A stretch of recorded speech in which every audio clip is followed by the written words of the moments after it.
Hi Monish, good evening.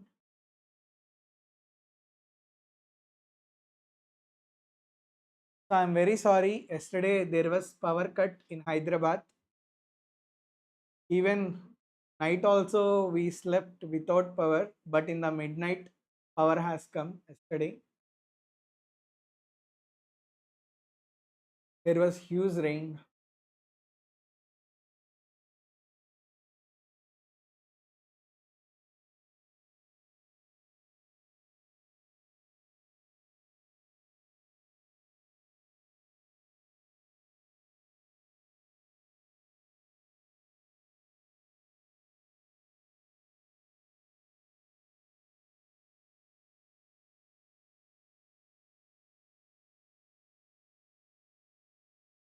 Okay, in previous non-resident taxation class, I discussed about taxation of non-resident Indians and I also discussed about taxation of non-resident. In today's class, we will discuss residential status of various category of persons and I will also discuss with you section 7 and section now. Shall I start discussing residential status of various persons? Of course, this you have studied at CA inter level, but the thing is the same concept is also there at CA final level. You need to study. But you will find it easy because most of you, like you have studied residential status at CA inter level. At CA inter level, that chapter is also very important. So I think you all had very good knowledge about residential status. Anyhow, we will quickly revise it.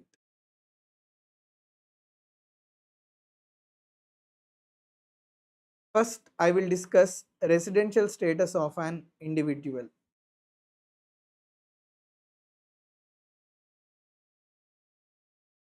There are four conditions. Using four conditions, we are going to determine residential status of an individual. What are the four conditions?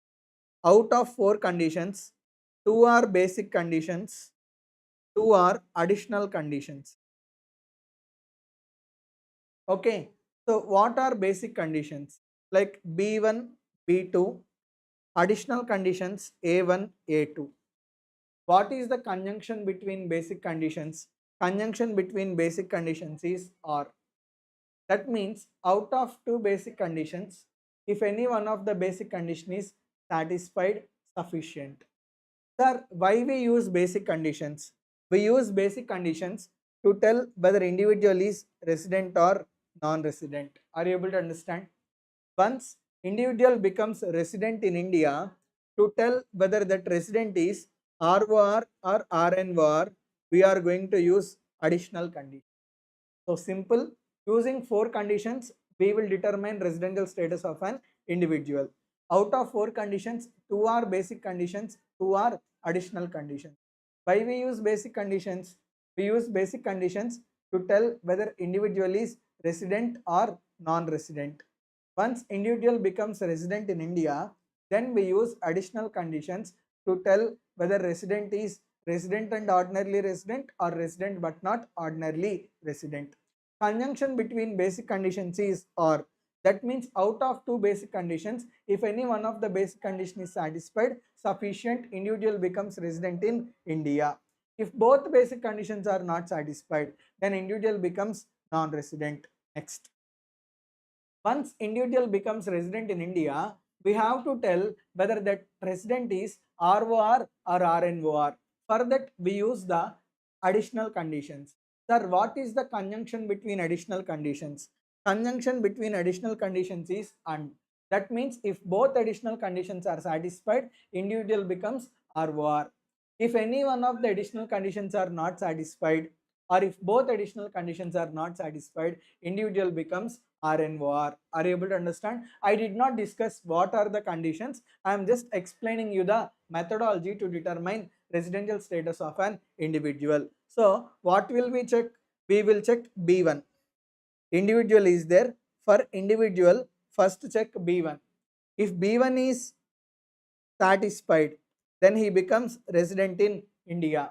If B1 is not satisfied, then we will check basic condition 2. If basic condition 2 is also If basic condition 2 is satisfied, then he becomes resident in India. If basic condition 2 is also not satisfied, then he becomes non-resident. Are you able to understand? Next. Once individual becomes resident in India, then we will check additional conditions, because once he is resident in India, then we need to tell whether he is ROR or RNOR. So then we are going to check additional conditions. Okay. Now we will check A1. He satisfied, he is resident in India, na? Then we will check A1. If A1 is satisfied, if A1 is not satisfied, if A1 is not satisfied, he becomes RNOR.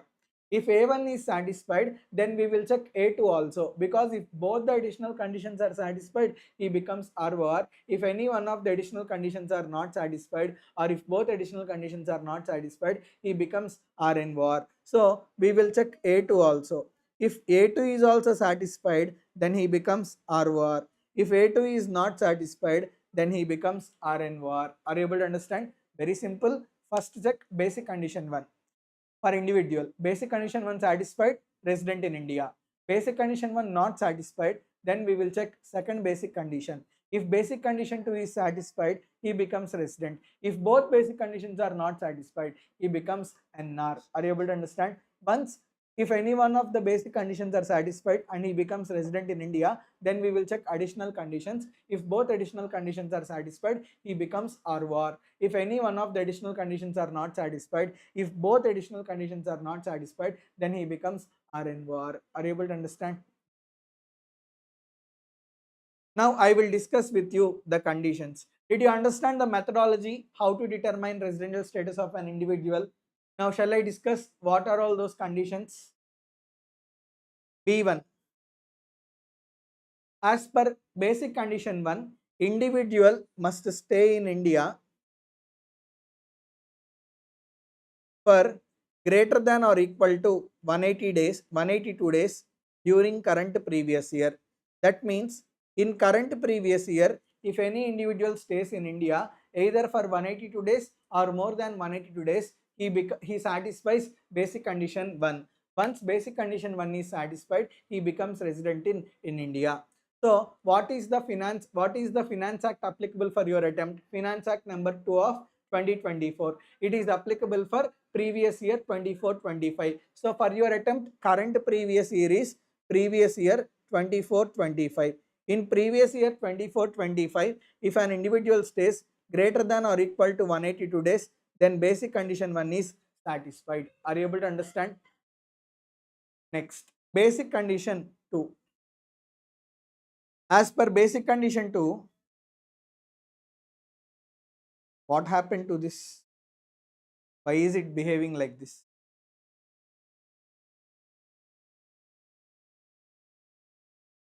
Yeah, basic condition 2.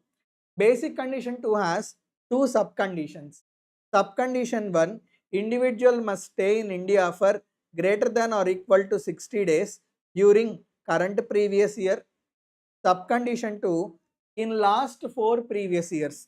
Last 4 previous years, individual must stay in India for greater than or equal to 365 days. Then both subconditions are satisfied. The conjunction is and. If both subconditions are satisfied, then we can tell basic condition 2 is satisfied. Only if basic condition 2 is satisfied, then only like if basic condition 2 is satisfied, he becomes resident. If basic condition 2 is also not satisfied, then he becomes non-resident. Are you able to understand? Basic condition 2 has two subconditions. If both subconditions are satisfied, then basic condition 2 is said to be satisfied. Are you able to understand? Now, I will tell a simple example. Current previous year is 24-25, right? In 24-25, individual must stay in India for greater than or equal to 60 days. Then we can tell subcondition 1 is satisfied. Next, ignore current previous year. Whatever current previous year is there, ignore current previous year. Take last 4 previous years. What are last 4 previous years? 23-24, 22-23, 21-22, 2021. In last 4 previous years together, if an individual stays in India for greater than or equal to 365 days, then subcondition 2 is satisfied. Are you able to understand? Now, if both these subconditions are satisfied, then we can tell basic condition 2 is also satisfied. Are you able to understand? So, basic condition 2 has internally two subconditions. Subcondition 1, individual should stay in India for 60 days or more during current previous year. Subcondition 2, ignore current previous year, take last 4 previous years. In last 4 previous years, individual must stay in India either for 365 days or more than 365 days. Then subcondition 2 is satisfied. If both subconditions are satisfied, then we can tell basic condition 2 is also satisfied. Are you able to understand? Now, if basic condition 2 is satisfied, he becomes resident. If basic condition 2 is also not satisfied, then he becomes NR. Are you able to understand? Next, additional condition 1. What additional condition 1 says? As per additional condition 1, individual must be resident in India for 2 previous years, immediately for 2 previous years, out of 10 previous years, immediately preceding current previous year, immediately preceding current previous year. What do you mean by this? Whatever current previous year is there, we will ignore current previous year. Let's say current previous year is 24-25. We will ignore current previous year. We will take last 10 previous years. What are last 10 previous years? Previous year 23-24, 22-23, 21-22, 20-21, 19-20, 18-19, 17-18, 16-17, 15-16, 14-15. These are 10 previous years. In 10 previous years, for at least 2 previous years, if he is resident in India, then we can tell additional condition 1 is satisfied. Sir, how to tell whether he is resident or not? For last 10 previous years, for each previous year, we will check basic condition 1, basic condition 2. So for every year, we will check B1, B2. Okay, for example, in 23-24, B1 satisfied, B2 not satisfied. B1 is satisfied, na, he is resident. 22-23, both basic conditions not satisfied, non-resident. But in 16-17, B1 not satisfied, but B2 satisfied, he is resident in India. So, for 2 previous years, he is resident in India, na. For previous year 23-24, previous year 16-17, sufficient. He satisfies additional condition 1. Are you able to understand? So ignore current previous year, take last 10 previous years. Out of last 10 previous years, for at least 2 previous years, if he is resident in India, then we can say additional condition 1 is satisfied. Are you able to understand? Next, additional condition 2. Ignore current previous year. Take last 7 previous years. 1, 2, 3, 4, 5, 6, 7. In last 7 previous years, for at least 730 days. So greater than or equal to 730 days if an individual stays in India. Okay. Then we can tell additional condition 2 is satisfied. Are you able to understand? If additional condition 2 is satisfied, then like if both additional condition 1 as well as additional condition 2, if both are satisfied, he becomes ROR. If both, like if additional condition 1 is not satisfied, or if additional condition 2 is not satisfied, or if additional condition 1 and additional condition 2, if both are not satisfied, in those cases he becomes RNOR. Are you able to understand? So very simple, 4 conditions to determine residential status of an individual. Out of 4 conditions, 2 are basic conditions, 2 are additional conditions. Using basic conditions, we will tell whether individual is resident or non-resident.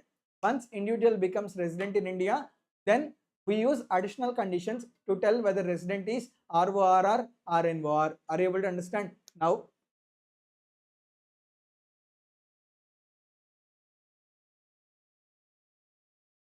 there is only one viewer. Okay.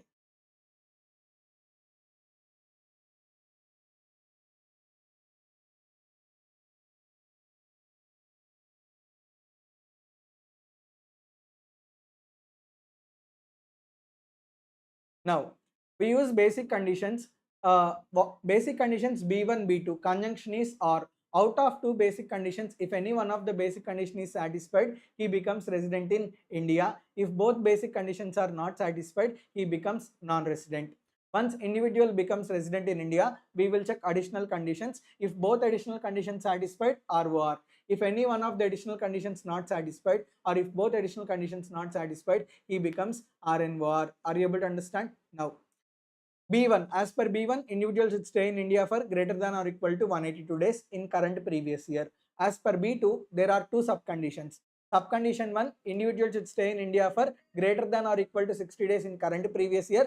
Subcondition 2, individual should stay in India for 365 days or more during 4 previous years immediately preceding current previous year. Are you able to understand? That means ignore current previous year, take last 4 previous years. In last 4 previous years, for at least 4 previous years, if he is resident in India, sufficient, in last 4 previous years, if he stays in India for 365 days or more, then subcondition 2 is satisfied. If both subconditions are satisfied, then we can tell basic condition 2 is satisfied. Next, additional condition 1, ignore current previous year, take last 10 previous years. Out of last 10 previous years, for at least 2 previous years, if he is resident in India, then we can tell additional condition 1 is satisfied. Next, additional condition 2, ignore current previous year, take last 7 previous years. In last 7 previous years, if an individual stays in India either for 730 days or more, then we can tell additional condition 2 is also satisfied. Are you able to understand?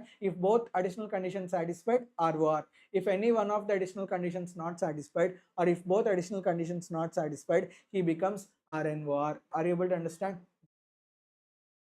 There are 4 conditions to determine residential status: B1, B2, A1, A2.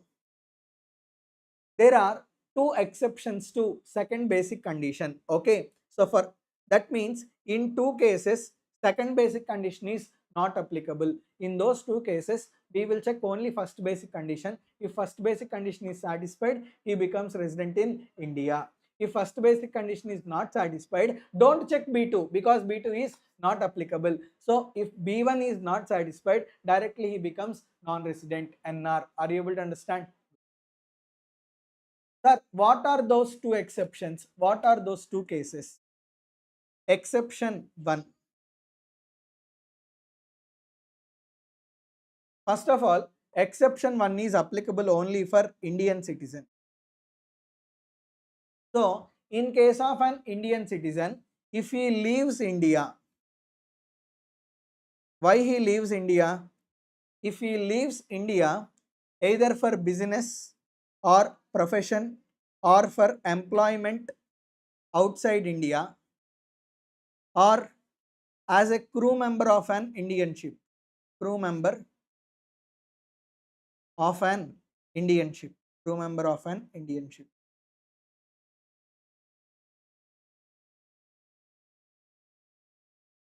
As a crew member of an Indian ship. In this case, only basic condition 1 is applicable, basic condition 2 is not applicable. Basic condition 1 satisfied, resident in India. Basic condition 1 not satisfied, don't check B2 because B2 is not applicable, directly he becomes NR. Look, Indian citizen, like let's say I got job in Australia, I went to Australia, I am Indian citizen, but I am permanently moving to Australia for the purpose of employment outside India. So whenever I go to Australia, for me only basic condition 1 is applicable, basic condition 2 is not applicable. Are you able to understand? So in case of any Indian citizen who is leaving India, why he is leaving India? Either for employment or for business or for profession outside India, then for that Indian citizen, basic condition 2 is not applicable. Or Indian citizen is leaving India as a crew member of an Indian ship, then also for that Indian citizen, basic condition 2 is not applicable. So in these cases, we will check only B1. B1 satisfied, resident. B1 not satisfied, don't check B2. Straight away he becomes NR. Important point. Indian citizen leaving India for the purpose of tour. If he leaves India for tour, both basic conditions are applicable. Or Indian citizen leaving India for the purpose of education outside India, then also both the basic conditions are applicable. Second basic condition is not applicable only if Indian citizen leaves for employment, business or profession. Otherwise, if in case of an Indian citizen, if he leaves for any other purpose, education, tour, business purpose, okay, or to meet friend, or for the purpose of health checkup, in all these cases both basic conditions are applicable. Are you able to understand? Exception 2.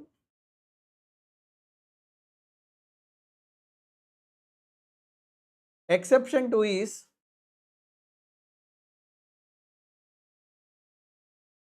applicable for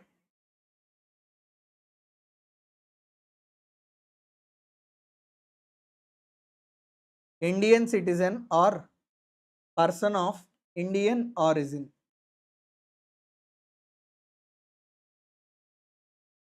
That means what? Exception 1 is applicable only for Indian citizen.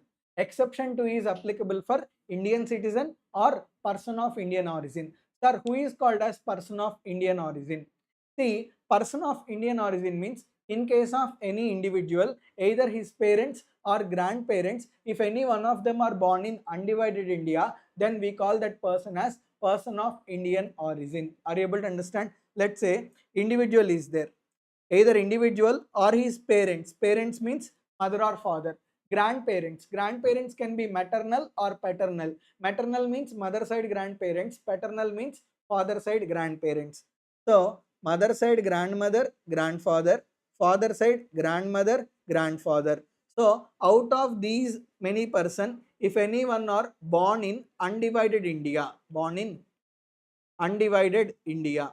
Undivided India means India before 1947. Before 1947, India includes Nepal, Bhutan, Sri Lanka, Pakistan, Tibet. All these are included in India. That we call as undivided India. So before 1947, if any individual is born in Sri Lanka uh, and his grandchildren, okay, his grandchildren will also be considered as person of Indian origin, because grandchildren's grandfather is born in Sri Lanka before 1947. Before 1947, Sri Lanka is part of India. That's why. Are you able to understand? So either individual or his parents or his grandparents, maternal, paternal. If any one of them are born in undivided India, India before 1947, then this individual will be called as person of Indian origin. Are you able to understand?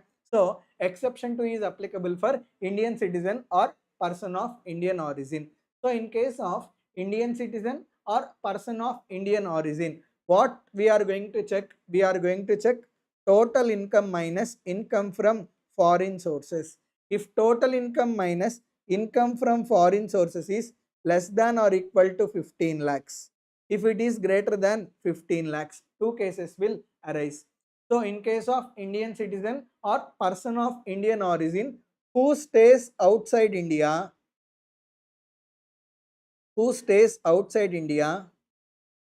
and comes to India on a temporary basis,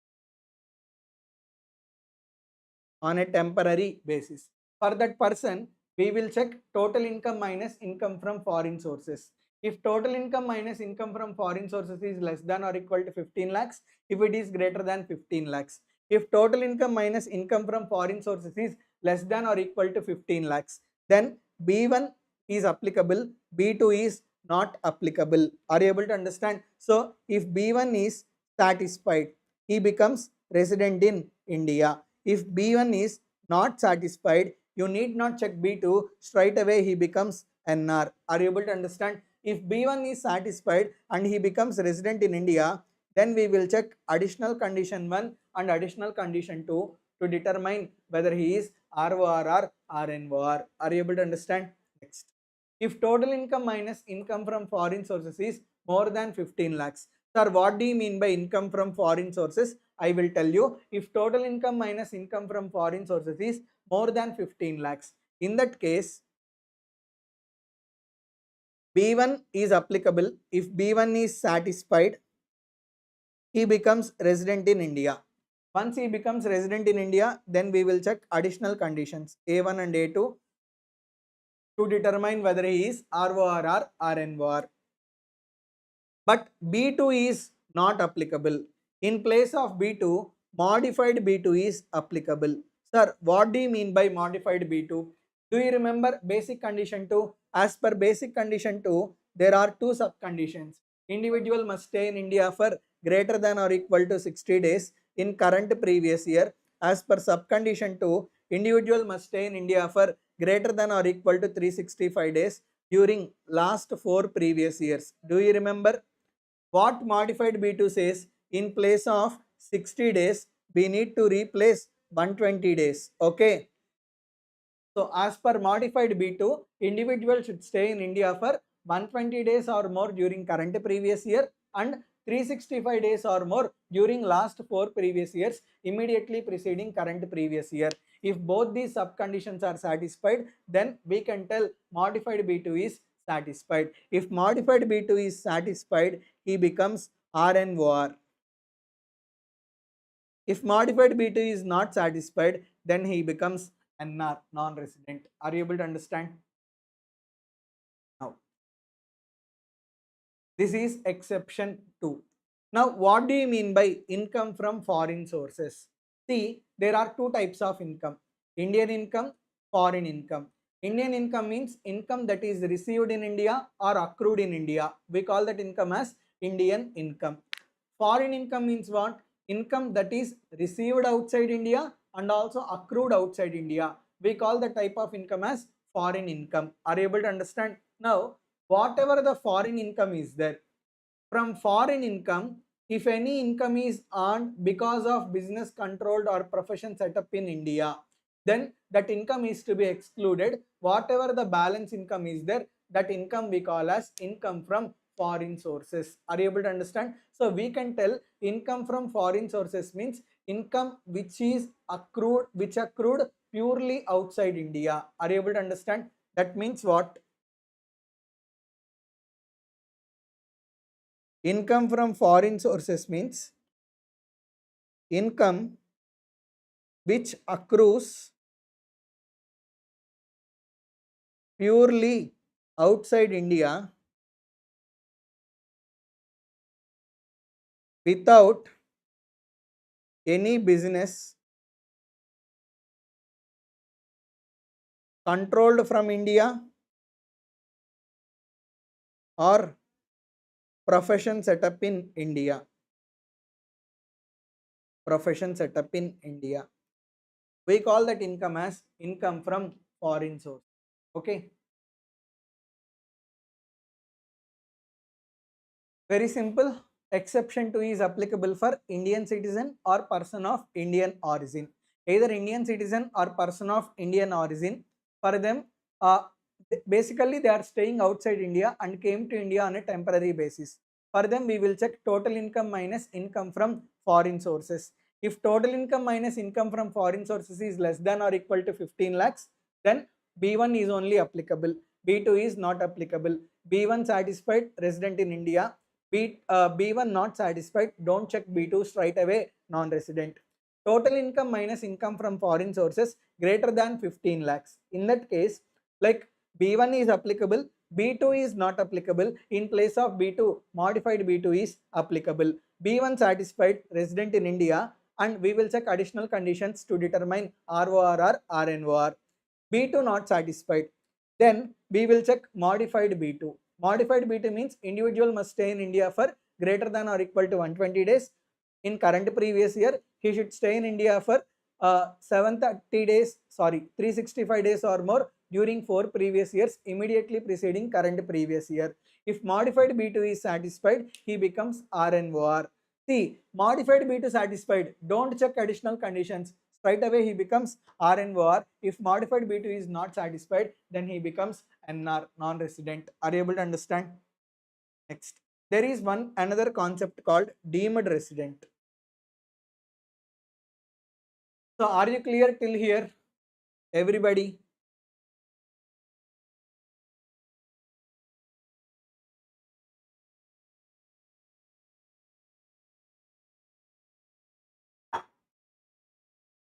Water deva? Ammanadu.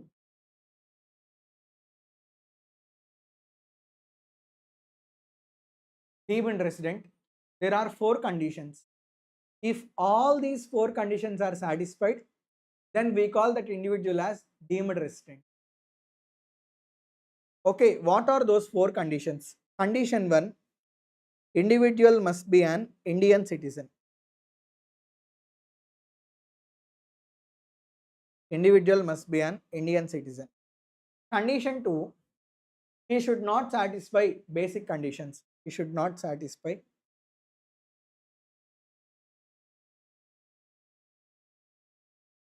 B1 and B2.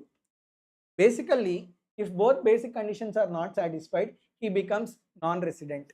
Even though he is non-resident, still he will be called as deemed resident. Are you able to understand? So condition 2, he should not satisfy B1, B2. Condition 3, his total income minus income from foreign sources should be more than 15 lakhs. Total income minus income from foreign sources should be more than 15 lakhs. Condition 4, he is not taxable in any other country or territory. In any other country or territory. If all the 4 conditions are satisfied, then we can tell that individual as deemed resident. Once individual is deemed resident, he becomes RNOR. Are you able to understand what is the conjunction? And all the 4 conditions are required to be satisfied. If all these 4 conditions are satisfied, individual becomes deemed resident. When he is deemed resident, his residential status will be resident but not ordinarily resident. Are you able to understand? So 4 conditions: Indian citizen, uh, both basic conditions are not to be satisfied, total income minus income from foreign sources greater than 15 lakhs, he is not taxable in any other country or territory. If all these 4 conditions are satisfied, individual becomes deemed resident. Once he is deemed resident, he becomes RNOR. Are you able to understand? Thank you.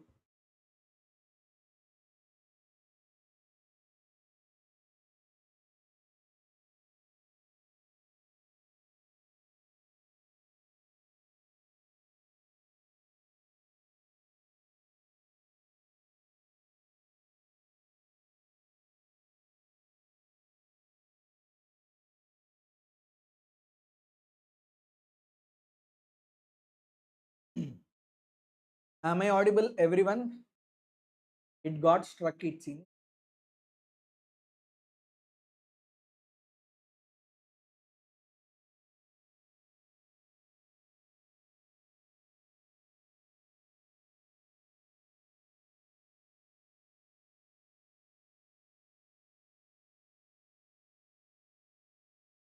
Next, we will discuss residential status of HUF.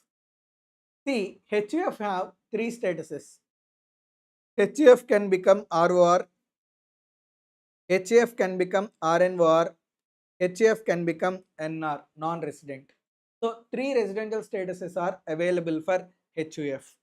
Now, the point is,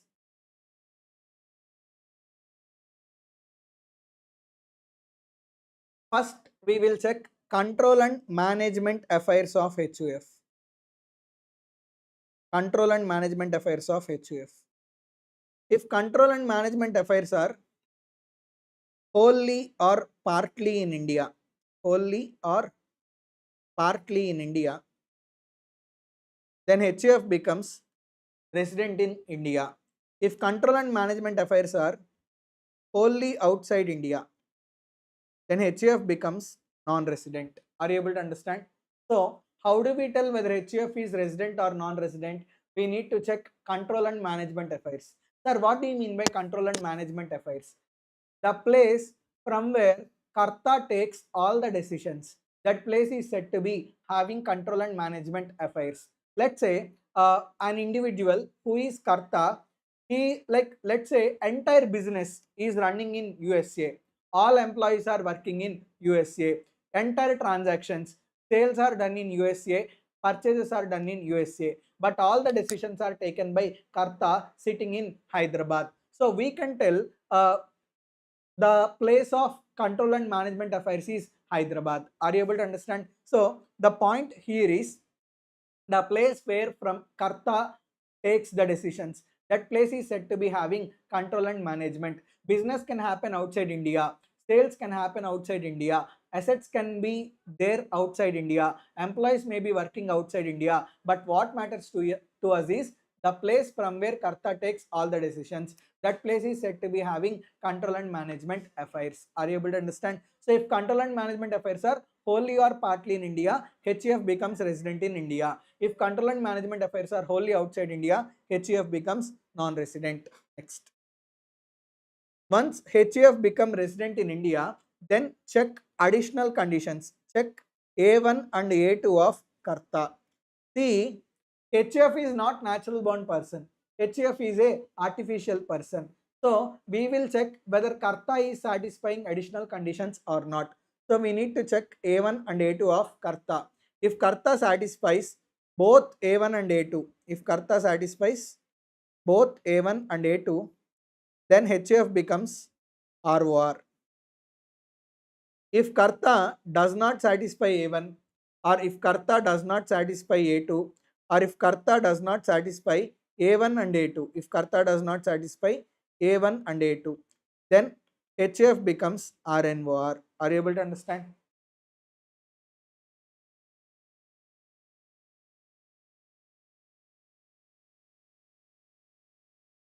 So this is all about residential status of HUF. Simple. Next, residential status of company. Shall I explain? Very, very important. At final level, the concept is in depth. At inter level, residential status of company, it's not that much depth, but at final level, it is depth. Shall I discuss?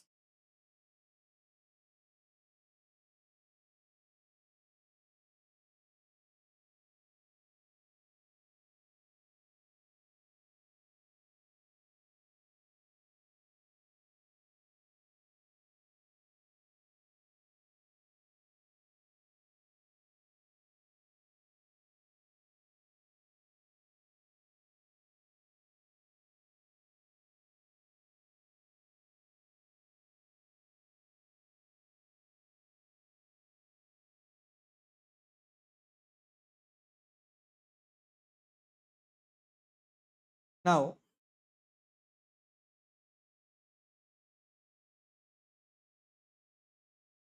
residential status of a company. If a company is Indian company, Indian company always resident in India. Indian company always resident in India. But if company is foreign, see, Indian company means what? Any company incorporated in India, Reliance Limited, Adani Limited, Wipro Limited, okay, every company that is incorporated in India is an Indian company. Residential status of Indian company is always resident in India. But the company is foreign company. In case of foreign company, we will check POEM, place of effective management. If POEM is in India, then foreign company becomes resident in India. If POEM is outside India, then foreign company becomes non-resident. Sir, what do you mean by POEM? POEM means place of effective management. Are you able to understand? If place of effective management is in India, foreign company becomes resident in India. If place of effective management is outside India, then foreign company becomes non-resident. Sir, how to determine place of effective management? Are you able to understand? So, to determine place of effective management, there are two conditions. Okay, we will check those conditions. Based on those conditions, we will tell whether that foreign company is having POEM in India or outside India. POEM in India becomes resident. POEM outside India becomes non-resident. Now,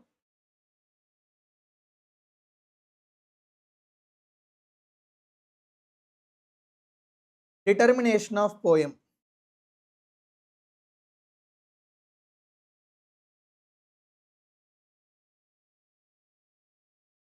For determining POEM, we will check two conditions. Condition 1, more than half of board meetings shall be held outside India. That is condition 1. Condition 2, that company should have active business outside India, ABY. If both the conditions are satisfied, then we can tell place of active management is outside India. Are you able to understand? See, majority of the board meetings, more than half means majority.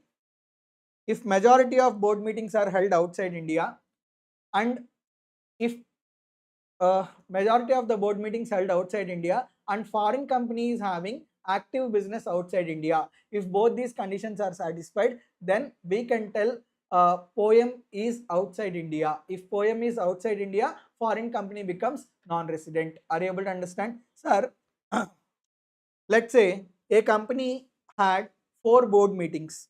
Out of 4 board meetings, 3 board meetings held in USA, 1 board meeting held in India.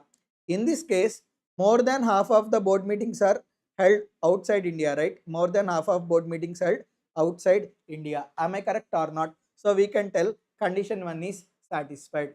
Sir, what having active business outside India means? See, if there are 4 conditions, if all these 4 conditions are satisfied, then we can tell the company is having active business outside India. So 4 conditions, if 4 conditions are satisfied, then we can tell company is having active business outside India. Sir, what are those 4 conditions? Condition 1, passive income should be less than or equal to 50% of total income. Passive income should be less than or equal to 50% of total income. Condition 2, assets in India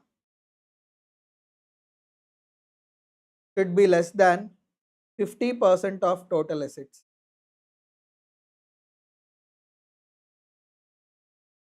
Condition 3, number of employees in India should be less than 50% of total number of employees of company. Condition 4, payroll expense of Indian employees. Payroll expense of Indian employees should be less than 50% of total payroll expenditure. Conjunction and if all the 4 conditions are satisfied, then we can tell active business, company is having active business outside India. First condition, passive income of company should be less than or equal to 50% of total income. Next, whatever the assets in India are there, value of assets in India should be less than 50% of total assets. Condition 3, number of employees in India should be less than 50% of total employees, total number of employees of company. Whatever the expenditure paid to Indian employees is there, that should be less than 50% of total payroll expenditure. If all the 4 conditions are satisfied, we can tell company is having active business outside India. Are you able to understand? Now, sir, what do you mean by passive income? Passive income means what? Let's say purchase, sale. You are purchasing goods from associated enterprise and are selling to outsider. Whatever the income that you earn, that will be called as passive income. You are purchasing from outsider and selling to associated enterprise. Whatever the income that you earn, that is called as passive income. Are you able to understand? Hold on. Passive income means purchase and sale both from the associated enterprise. Then we call that income as passive income. Purchased from associated enterprise, sold to associated enterprise. Then we call that income as passive income. Purchased from associated enterprise, sold to outsider. Then we call that income as active income. Purchased from outsider, sold to associated enterprise, then also we call that income as active income. Are you able to understand? So if there is any passive income means what? You purchase from associated enterprise and you also sell to associated enterprise. Then in that transaction, whatever the income that you earn, that income will be considered as passive income. So passive income means both purchase and sale from associated enterprise, from or to associated enterprise, from and to associate. That means you purchase from associated enterprise, you will sell to associated enterprise. In the transaction, whatever the income that you make, that income we call as passive income. Next, rental income is also considered as passive income. Rental income, capital gains, royalty, dividend, all these are considered as passive income. And if there is any interest income except you are in money lending business. In money lending business, if you earn any interest income, that is active income only, it is not passive income. Other than in money lending business, if any other interest income is received, that will be considered as passive income. So interest income except in money lending business.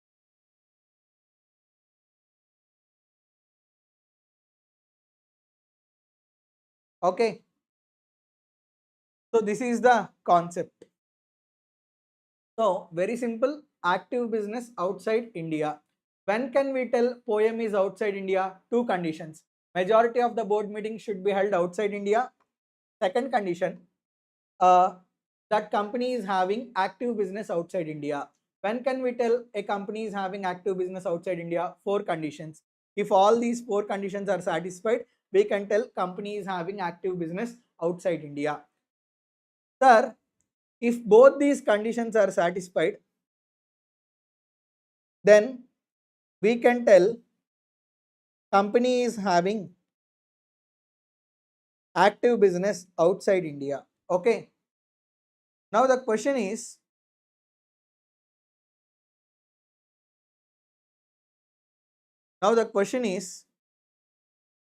if condition 1 is not satisfied, or if condition 2 is not satisfied, or if both condition 1 and condition 2 is not satisfied, then can we tell company is having active business in India? Then can we tell poem is in India? No. In that case, we should identify persons who take decisions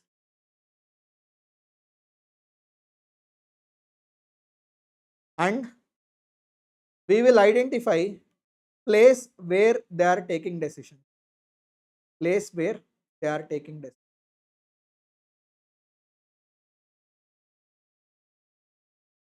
If the place from where they are taking decisions, if that place is in India, then poem will be in India.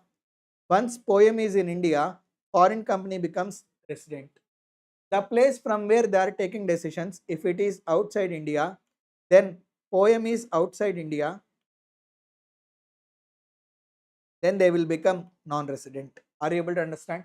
So first we will check both the conditions. More than half of the board meetings, active business outside India. Both are satisfied. Then poem is outside India. If both conditions are not satisfied, then we will identify the people who are taking the decisions. Then and we also identify the place from where they are taking the decision. So if the place where they are taking decisions is in India, poem is in India, resident. Place from where they are taking decisions, if it is outside India, poem is outside India, they becomes. Are you able to understand?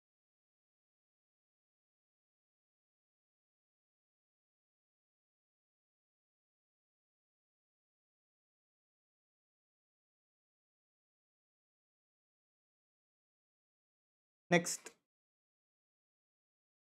another important point. See, in a company, all board meetings are held outside India. Even though all board meetings are held outside India, Board of directors are not taking decisions. Board of directors are just puppets. All the decisions are taken by a person in India.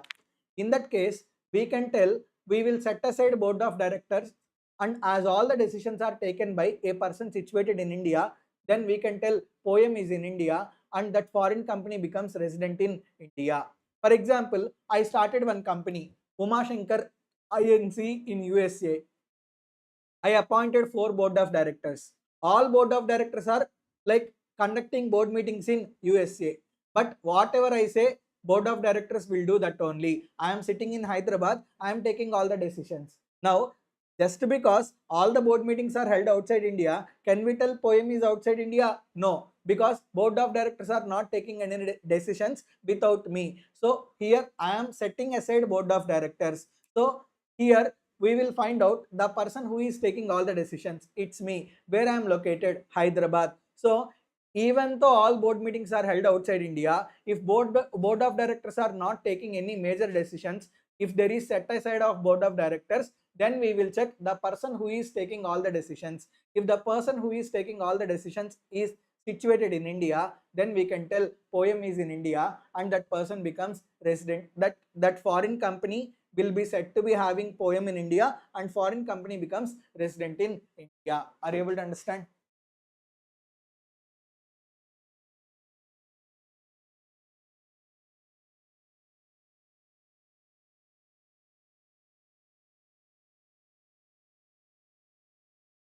So this is the concept.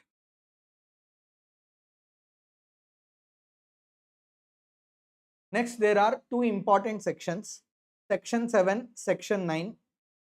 For these sections, I shared the PDF in our Telegram group. You can download the PDF from the Telegram group.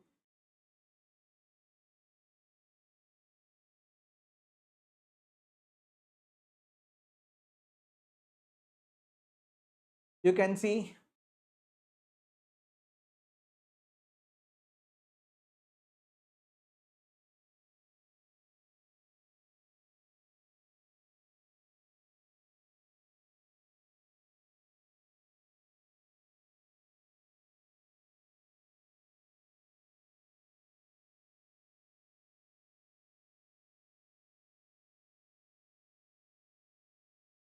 Have you downloaded this PDF? Section 7, section 9.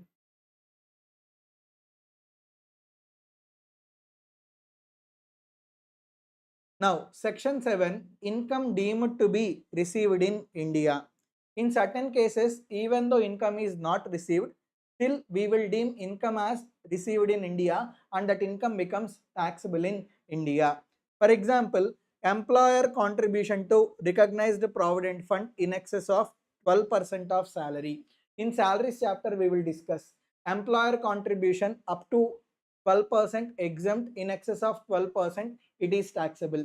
See, employer is depositing money in my provident fund account. Whether employer is giving money to me, employer is not giving money to me. Employer is depositing money in employee provident fund account. Employee did not receive physically in current previous year. Even the employee did not receive employer contribution in current previous year, still whatever the employer contribution is there in excess of 12%, that will be deemed as received in India and it is taxable in India as per section 7. Okay. Interest credited to recognized provident fund balance at the credit of SSC in excess of 9.5%. In salaries, we will study interest on recognized provident fund up to 9.5% exempt, in excess of 9.5% it is taxable. So whatever the interest is there, it is not credited to our bank account, it is not given to us in cash. Interest on recognized provident fund will be deposited in recognized provident fund account. Even though it is not physically received by employee, still it will be deemed as received in India and as per section 7 it is taxable in India. Whatever the interest received in excess of 9.5% is there, that will become taxable in India. Next, from unrecognized provident fund to recognized provident fund, if any balance is transferred, even that transferred balance is also taxable. Next, deemed income as per section under section 68 to 69C. See, whenever income tax department has done right, Okay, if they find any undisclosed income, they will treat it as deemed income. On deemed income, straight away 78% tax is applicable. So whatever the deemed income that is there, even though it is not received in current previous year, even though it is received in earlier years, still entire deemed income will be deemed as received in India in current previous year only as per section 7. Next, deemed profits under section 41 and 59. Recovery of bad debts. Okay, it is taxable as deemed profits. Okay, that will be considered as deemed to be received in India. Next, contribution made by employer to a pension scheme under section 80 CCD. 80 CCD, National Pension Scheme. Okay, so whatever the employer contribution to pension scheme under section 80 CCD is there. Employer does not giving money to employee. Employer is depositing money in the employee's pension scheme account. So employee not physically receiving that money in current previous year. Even the employee do not receive it in current previous year, still it will be deemed as received in India. Are you able to understand? Next. Section 9. Income deemed to accrue or arise in India. Salary earned for services rendered in India. Let's say Justin Bieber, he came to India, he participated in Ambani's event, he earned money and he left India. Now, where Justin Bieber provided his services in Gujarat. So, for providing services in Gujarat, Justin Bieber received income. Even though he is receiving income outside India, still where he provided services in India. The moment services are provided in India, like that income will be considered as deemed to be accrued or arised in India. Salary payable by government to Indian citizen for services rendered outside India. See, in salaries we will discuss Indian citizen, government employee, working outside India. If these three conditions are satisfied, even though employee is receiving salary outside India, still that salary will be considered as deemed to be accrued or arised in India. I told, like Indian foreign service people are there. They are Indian citizens, they are government employees, but they are working in embassy office in China. Even though they are working in embassy office in China, still whatever the who will pay salaries, Indian government will pay salaries. Where they are working, China. Where they are receiving salary, China. It is foreign income. Even though it is foreign income, even though it is received outside India, still it will be deemed as accrued or arised in India. Are you able to understand? Dividend paid by an Indian company outside India. So if Indian company pays any dividend, see dividend received from Indian company, even though dividend is received outside India, still it will be considered as deemed to be accrued or arised in India. Are you able to understand?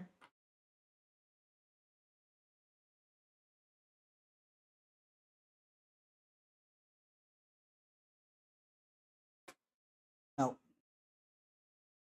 income arising because of business connection. Sir, what business connection means? I will explain little later. Hold on. Income arising from any property, asset or source of income in India. Because of any asset located in India, if any income is received outside India, still that income will be considered as deemed to be accrued or arised in India. Chris Gale is there. He is West Indies player. When he came to India, in Bangalore he purchased one house. From that house, he is receiving rental income in West Indies. Even though rental income is received in West Indies, still that income will be considered as deemed to be accrued or arised in India. So because of any asset, because of any property, because of any source of income in India, even though any income is received outside India, still that income will be considered as deemed to be accrued or arised in India. Are you able to understand? Transfer of capital asset situated in India. If any capital asset, see, Chris Gale is having house in India. He sold that house in West Indies to another cricket player, Bravo. The thing is, the transaction happened outside India. Like Chris Gale selling Bangalore flat to Bravo. Entire transaction happened outside India. Because of that transaction, property situated in India is getting transferred. Whenever capital asset situated in India gets transferred, then automatically, even though income is received outside India, still that income will be considered as deemed to be accrued or raised in India. Are you able to understand? Income arising outside India being any sum of money paid without consideration. Sum of money paid without consideration means gift. Okay. So, like even though gift by resident Indian to a non-corporate or non-resident or foreign company. See, resident is giving gift. Gift is given to non-resident, foreign company or non-corporate. If value of gift is more than 50,000, then it is taxable. Taxable to non-resident foreign company. Interest, royalty and fees per technical services as indicated below. Very simple. Yeah, that is similar to Vodafone case. You are correct.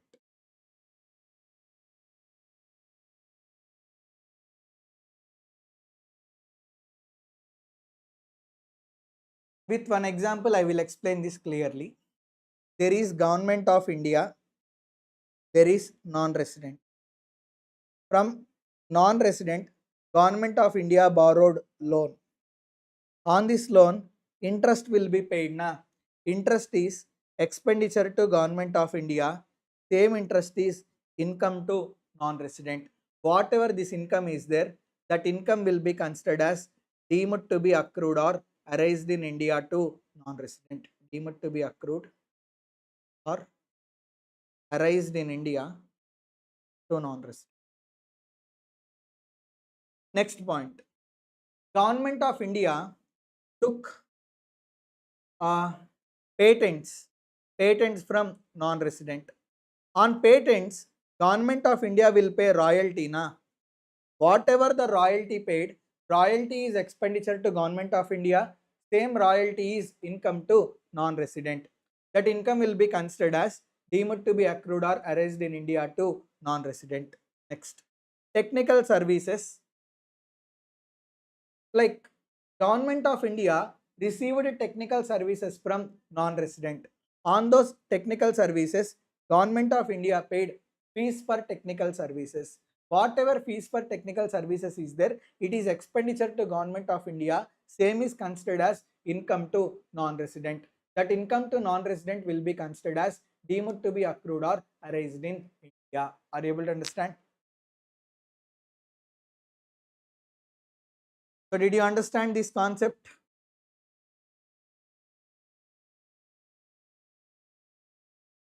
This is case of government of India to non-resident.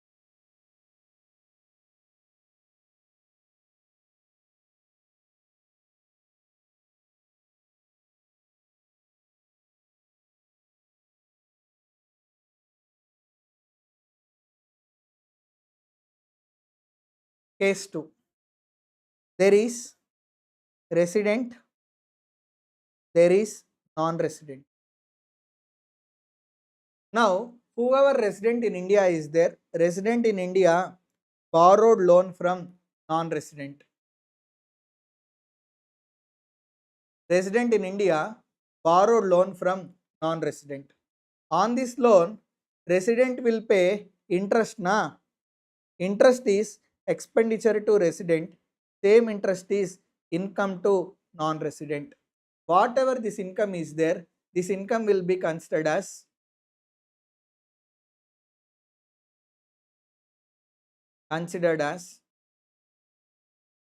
deemed to accrue or arise in India. Deemed to accrue or arise in India.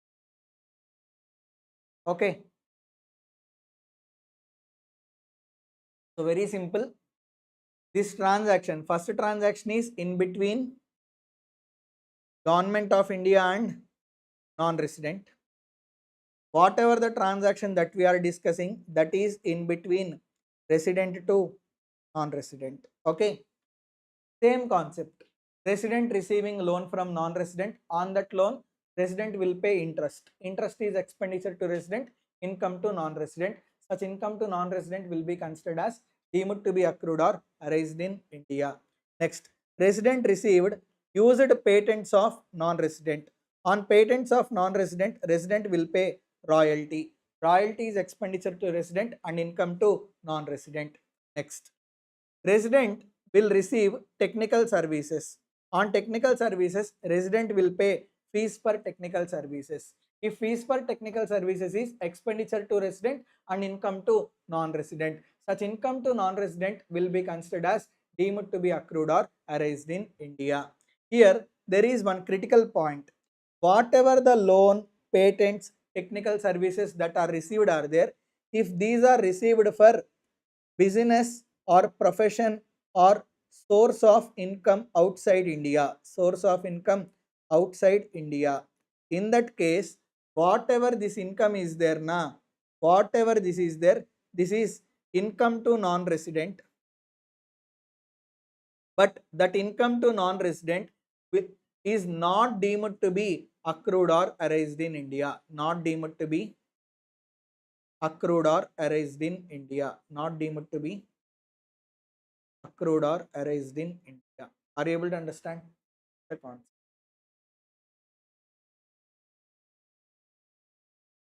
Simple. Resident is taking loan, resident is using patents, resident is receiving technical services. If all these are received for business in India or profession in India, then whatever the royalty fees for technical services that are paid is there, it is income to non-resident. Such income is deemed to be accrued or arised in India. But whatever the inputs that are received, if they are used for business or profession outside India, then whatever the income to non-resident is there, that income will not be deemed to be accrued or arised in India. Are you able to understand?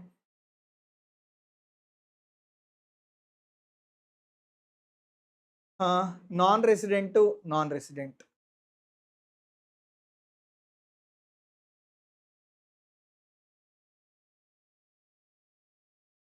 See, non-resident, non-resident. There is one non-resident Trump. There is another non-resident Kim. Transaction is happening in between Trump and Kim. Why the hell will it get taxed in India? It will not be taxed in India. That's what, right? Because the substance of the transaction is entirely outside India. It is not happening in India. Correct? So, one non-resident received loan from another non-resident. On this loan, interest will be paid na. Interest is expenditure to non-resident. Same interest is income to Kim. Whatever this income is there na, this income is not deemed to be accrued or arised in India. Not deemed to be accrued or arised in India. Not deemed to be accrued or arised in India. Similarly, if any patents are received, on those patents, royalty will be paid. That royalty is expenditure to one non-resident, income to another non-resident. That income will not be considered as deemed to be accrued or arised in India. Why the hell will it get taxed in India? Because entire transaction is happening outside India in between Trump and non-resident. So it will not be taxed in India. Same is the case with technical services. For receiving technical services, fees for technical services will be paid. It is expenditure to non-resident, income to another non-resident. That income is not deemed to be accrued or arised in India. Now, if loan, patents,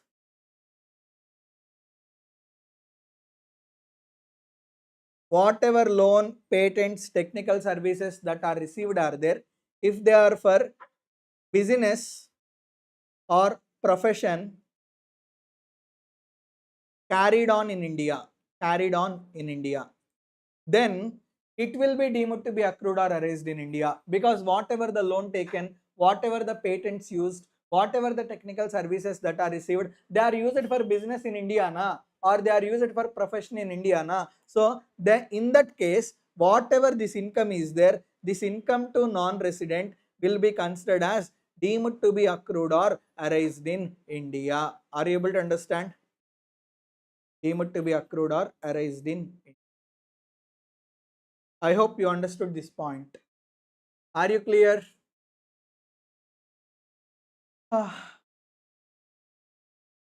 Next, one last concept is there, business connection.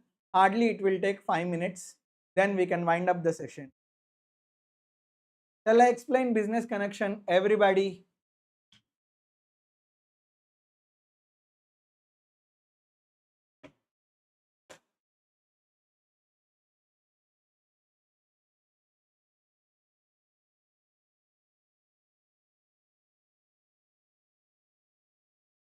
Next, business connection. Very simple. I will tell with one small example, you will clearly understand. Let's say there is a company called Rolls-Royce. Rolls-Royce appointed one agent in India with the name Monish. So, if anybody wants to buy Rolls-Royce car in India, definitely they should approach Monish. Only through Monish they can purchase Rolls-Royce car. That means if any agent is appointed in India, through that agent, if any business is done and if any income is received by non-resident, then that income will be considered as deemed to be accrued or arised in India and business connection is established. Are you able to understand? So, because of any agent in India or because of any stock that is already there in India, if any income is received, okay, then that income, then business connection is said to be established and that income will be considered as deemed to be accrued or arised in India. So you can see like there must have an authority which is habitually exercised in India to conclude contracts on behalf of non-residents or habitually concludes contracts or plays principal role leading to conclusion of contracts by that non-resident. Habitually maintains a stock from which he regularly delivers on behalf of non-resident. Habitually secures order in India mainly or wholly for non-resident. Simply for a non-resident located outside India, there is one guy in India. Okay, he is the agent in India. From India, whatever the transaction that is not done by non-resident is there, it is done through the help of agent. That means if any contract is to be concluded, agent will conclude the contract. That can be like, and agent will habitually maintain the stock from which he will deliver in India. So through an agent in India, if any transaction is done, then business connection is established and whatever the income that is received is there, that income will be considered as deemed to be accrued or arised in India. Are you able to understand? There are certain exceptions to business connection which you can study. I will explain lightly. For example, there is one person, him, or there is one person, his name is Saif. He resides in Bangladesh. Saif came to Kolkata. He purchased 10 Mercedes cars. Then he exported 10 Mercedes cars to Bangladesh. Just because goods are purchased in India for export outside India, then business connection is not established. Are you able to understand? Now Saif is purchasing 10 cars. He is exporting to Bangladesh. In Bangladesh, he is selling cars and he is making income. Then that income is not deemed to be accrued or arised in India. Business connection will not establish. Are you able to understand?